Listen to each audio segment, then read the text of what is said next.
Welcome to Age Better Resources, where we explore options and strategies to better navigate some of the changes and challenges that come with aging in later life.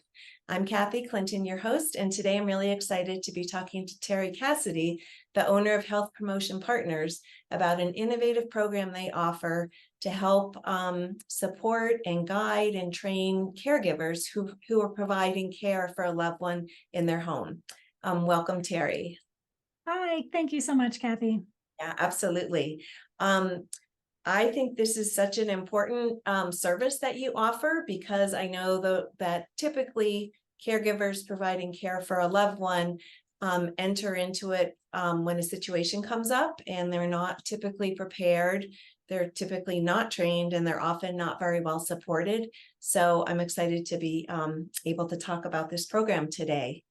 To start, I'm hoping you could tell us a little bit about your company and kind of the general services you offer.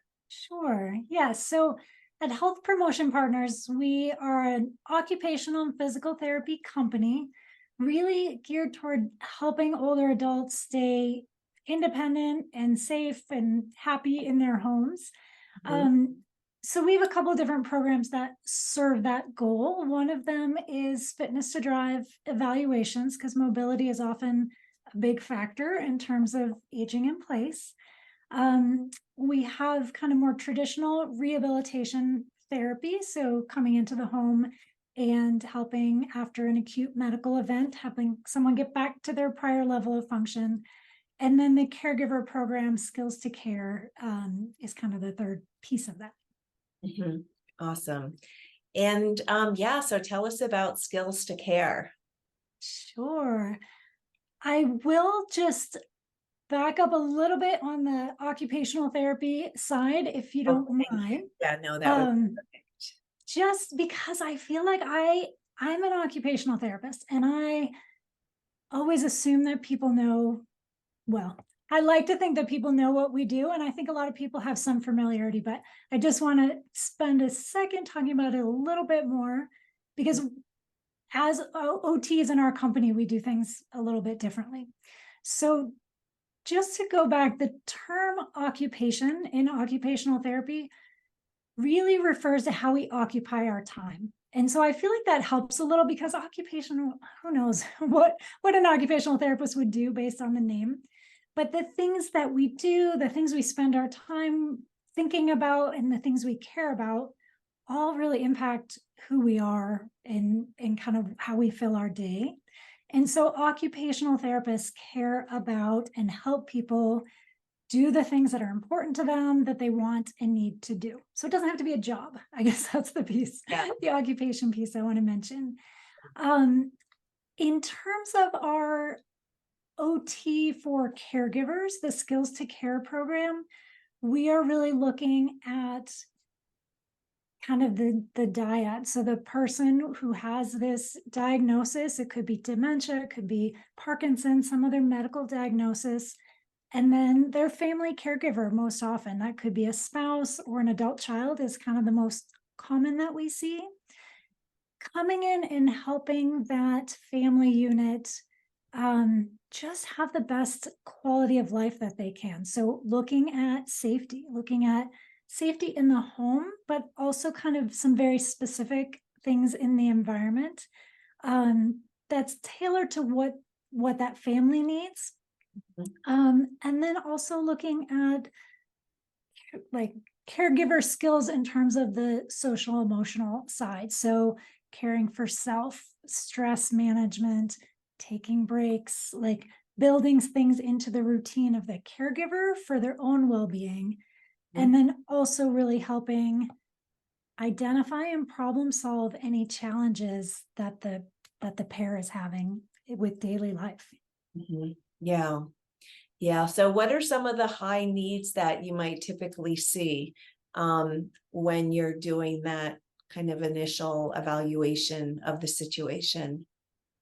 So it is very much individualized. So it will kind of depend even a bit based on diagnosis, but overall, there's kind of three factors that we're looking at. So in an initial evaluation, for example, we're going to come in, we're going to meet with the person with this diagnosis. So if it's a dementia diagnosis, get an idea of kind of what's going on there, what capabilities are.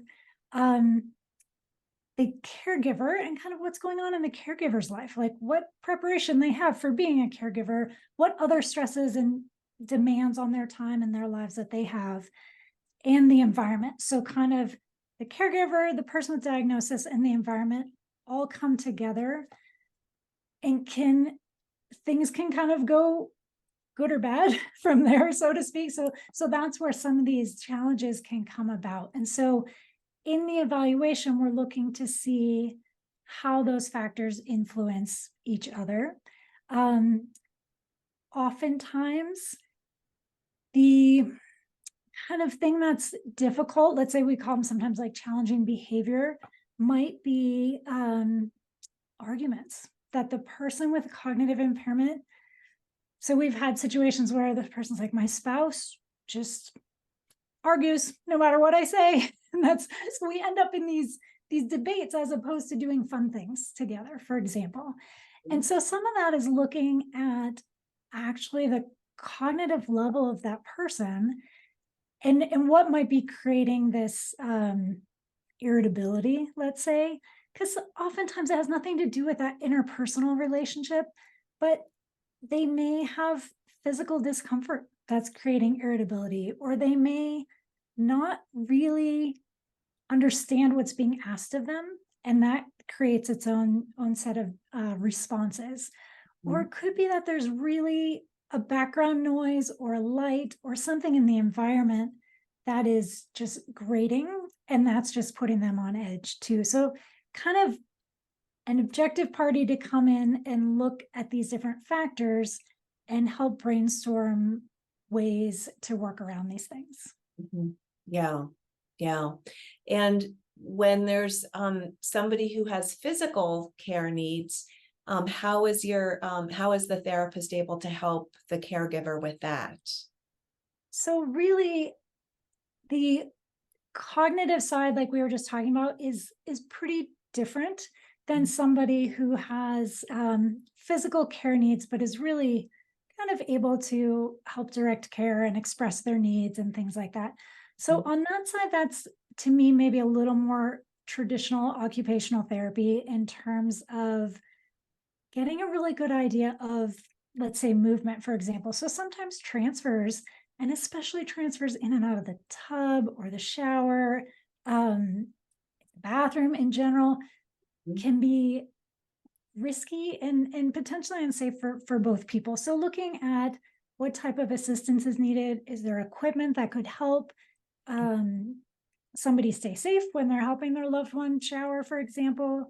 And then even just looking in general at what types of activities, if we had some equipment, could this person do on their own, as opposed to having their caregiver, for example, do every part of helping them get dressed. Like maybe there are some just little tricks and tips that would be helpful to where the caregiver could set things out and then let that person continue as much of it as they are able. So it is a different focus, but it's still looking at kind of what's around, what's in the environment, what's available to help, and kind of what's the functional, how much is the person with the needs, how much are they able to do themselves? Yeah. And then I would think that could help with everything then, just if they stay more independent, they're more active, their function stays healthier, helps the caregiver. So yeah, I love that. And then back on the dementia side, I know in a previous conversation, you had mentioned that working with some families, some individuals with some early cognitive change, and seeing in the driver program and seeing the questions the family still had around that was one of the things that inspired you to add this additional service of the skills to care, and that specifically for I think the dementia piece. Could you talk about that? Yeah, absolutely. So when we do the driving evaluation, for example, but this could come up in other situations too, we really get a good idea of, partially just because of the questions we ask. So of what other concerns we might have, let's say. So somebody maybe is referred to us because the family is concerned about driving. But through our evaluation, we're kind of wondering how medication management is going, or how are they able to feed, like, are they making nutritious meals and feeding themselves and things like that. And so we start to wonder about other kind of higher level activities of daily living. And that's really what, for a while, we were wondering where to turn. Like, who could we refer our clients to when they get a decision about driving, but there's still some other concerns, and knowing that it's likely to progress. And so that's really where we kind of sought out additional programs and really decided to pursue the Skills to Care program and the OT in the home. Because the driving evaluation is done in the clinic, and a lot of the objective information, a lot of that is also subjective. A lot of it is self-report. So, oh yeah, I do a great job taking my medications. Well, yeah. I am very glad to hear that. Based on some of these other tests I have, I wonder. Yeah. And so sometimes having a skilled professional who's able to go into the home and just take a good look. Sometimes there's some vision issues that are causing trouble with medications that could be cleared up with a pill box and some routines in place, or getting an idea of a functional level in their home. We get sometimes a very different picture than what we see in the clinic also. Yeah, that makes sense. Well, and I really like the focus on looking at the situation and looking for what could be done to enhance that individual's independence and autonomy and help them do best with whatever's available for them. And yeah, I think sometimes, unless you're in the home and really observing some of those details, it would be really hard to know what else could be done to so they can function at a healthier level or just happy. Yeah. And kind of one piece of that, and this is regardless of whether there's cognitive impairment or physical impairment, a big part of occupational therapy is helping people stay engaged in things that they enjoy. And so in the home, we can get a better idea of just kind of things that they have in their home, their passions, their hobbies. But also, I think this comes into play because I think a lot of times some of these, like I was talking about, irritability or different issues that come up just because that person doesn't have the life roles that they had in the past. And so there have been changes, and that just makes things hard overall. But there are ways we can help people get back to things that are important to them. So it could be access. So somebody's in a wheelchair now, how do we help them still be able to get to their wood shop and do the things that they love there? But also for the homemaker who preparing meals and caring for the family was her primary role. Now her family's doing that for her out of love, but she's sitting around with nothing to do. And so kind of that can be a trigger for just dissatisfaction or feeling like you don't have a role. And so there's definitely a focus on that as well, of like having helping that person engage in things that are meaningful to them, that are appropriate for their level of cognition in that example, so that they feel like they're contributing. Yeah, absolutely. Yeah. And some of those ideas and suggestions about what would be appropriate to their level, so that it wouldn't create frustration or a sense of failure, but they could feel some success and enjoyment in it, I think could be really helpful. So when somebody does start services with you, how long are they typically, are the services over a period of several weeks, or how does that part work? Yeah, it really varies. And we see families just with a variety of things that they're looking for from us too, in terms of what's going on in their lives. So we would always start with an evaluation. We would come to the home, usually an hour and 15 minutes is the time frame for that. Go over kind of what types of things that we could offer. Often the plan from there would be weekly visits, anywhere from, for skills to care specifically is usually kind of a 5 to 7 week time frame, and that can be adapted. And then it just really depends from there what's going on, but usually not super long term. Just really making sure that everyone, I guess, is at a better place. So we do assessments as we go, just really looking at one, like the level of behavior, and then the level of upset they call, like, in someone's life, because we want, by the time we leave, for those things to go down. So for the person to just be feeling like they're more able to handle whatever's coming their way. Right, right. And then down the road, because things often change, then you could come back if somebody needs that, and maybe reevaluate and come up with a new plan or address some new issues. Yeah. Exactly. And is this something that insurance typically would cover? Yes, thankfully. So Medicare and Medicaid and Advantage programs, and most commercial programs too, would cover occupational therapy. So all of these things would fit into that category. We also are able to offer some aspects of the caregiver training. So to bill Medicare, or anybody who goes by Medicare rules, the person with the diagnosis has to be present, even if the sessions are more geared toward the caregiver.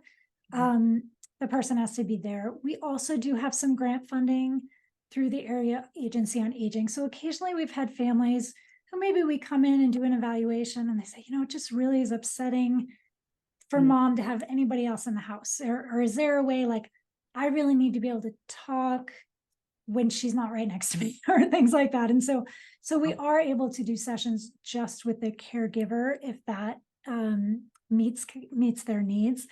And that would be through a different funding source. But for El Paso County, we do have funding for that also.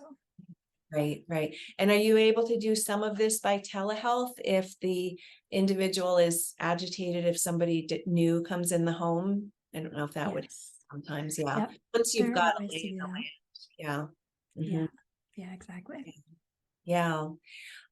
So anything else that comes to mind that you think is helpful for people to know about this? I really think that would say the main barrier I see is that just people are hesitant to reach out, and I feel like a lot of caregivers have just so much on their plate. And so just to know that there are services like this where we can really just come in to try to help make your life easier, and not be adding additional appointments is sometimes how people think of it. But if you can be open to just even a couple of sessions to where we can have that discussion and try to reduce the stress, that's really that's our goal. Yeah. Yeah, particularly if it's somebody who's also older and may have some of their own health issues going on. I've seen so many people caretaking for a spouse, and their health has declined dramatically as a result. And that's such a big risk, especially if something were to happen to them, a fall or an illness or something. There's often not a good plan in place to support the caregiver. No, and I'm glad you brought that up. Part of the kind of skills to care initial session is just a PT screen, so physical therapy screening for both the caregiver and the person with the diagnosis, just to see, like you're mentioning, there could be other things going on, and we just want to give referrals and make sure people have access to services that will benefit them. Right. Yeah, that's terrific. Well, thanks so much. Is it best for people to reach out by calling your office directly? I'll put that information in the notes. Is that the easiest? Yep, calling our office. We have great staff who can kind of give more individualized answers to someone's specific situation. So feel free to give us a call. Yeah. And then last question, where do you provide the services? Because I know you're here in Colorado Springs, but I also think you're up further north. Yes, thanks. So we have an office here in the Springs, an office in Westminster, and in Fort Collins. So kind of North Denver area, Northern Colorado area. So along the Front Range in general, and give us a call with specific questions in terms of location. Right. Perfect. Okay. Terrific. Well, thank you, Terri. I appreciate your time, and I appreciate that all the effort that has gone into putting this program together. So thank you. Thank you so much. Thanks for all that you do.